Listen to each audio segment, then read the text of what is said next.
The 100th running of the Wood Memorial this Saturday at Aqueduct is going to be race number 12. And speaking of 12s, Caleb, 12 3-year-olds lined up to go for that $750,000 purse. 100 points for the Kentucky Derby to the winner. It's amazing when you watch a sire run and then you see their progeny run and it's like you're seeing the same horse.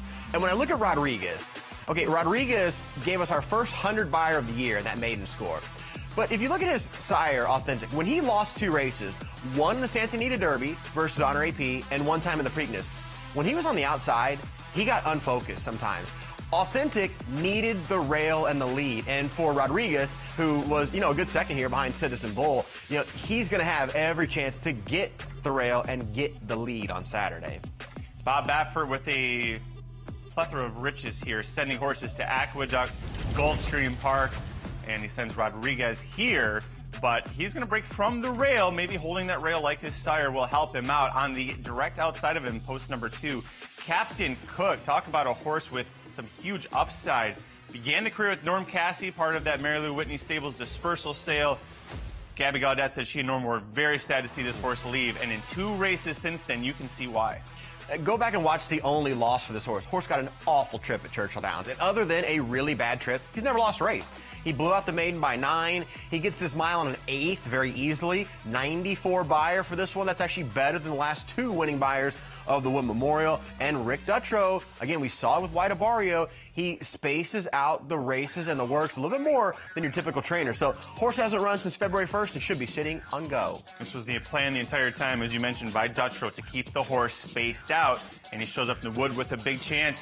One horse that we saw actually managed to close the Breeders' Cup Juvenile, Hill Road, transferred to the Chad Brown barn out of that race, staying stateside, and was I thought a good third in the Tampa Bay Derby. The pace setup was completely against him and his stablemate Chancer McPatrick. He shows up at a track at Aqueduct where a horse with that grinding style in the stretch can really have a big impact.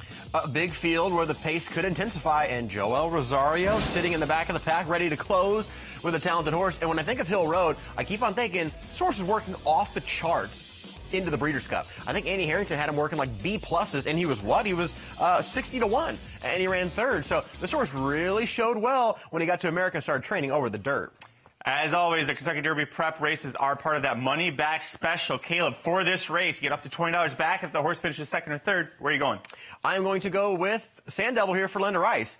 Her and Jose Lezcano win all the races on a regular basis, but now they have a chance with a real nice horse who I'm watching the film and I'm not finding really any cracks in this horse. Okay, last time he lost, but he had a slight stumble, and turns out Flood Zone's a monster. They bought Flood Zone from Gulfstream out of a maiden and said, we're going to go to the UAE Derby. They already knew they had a stakes horse, and here's one hidden ability. Horse has never gone 2 turns.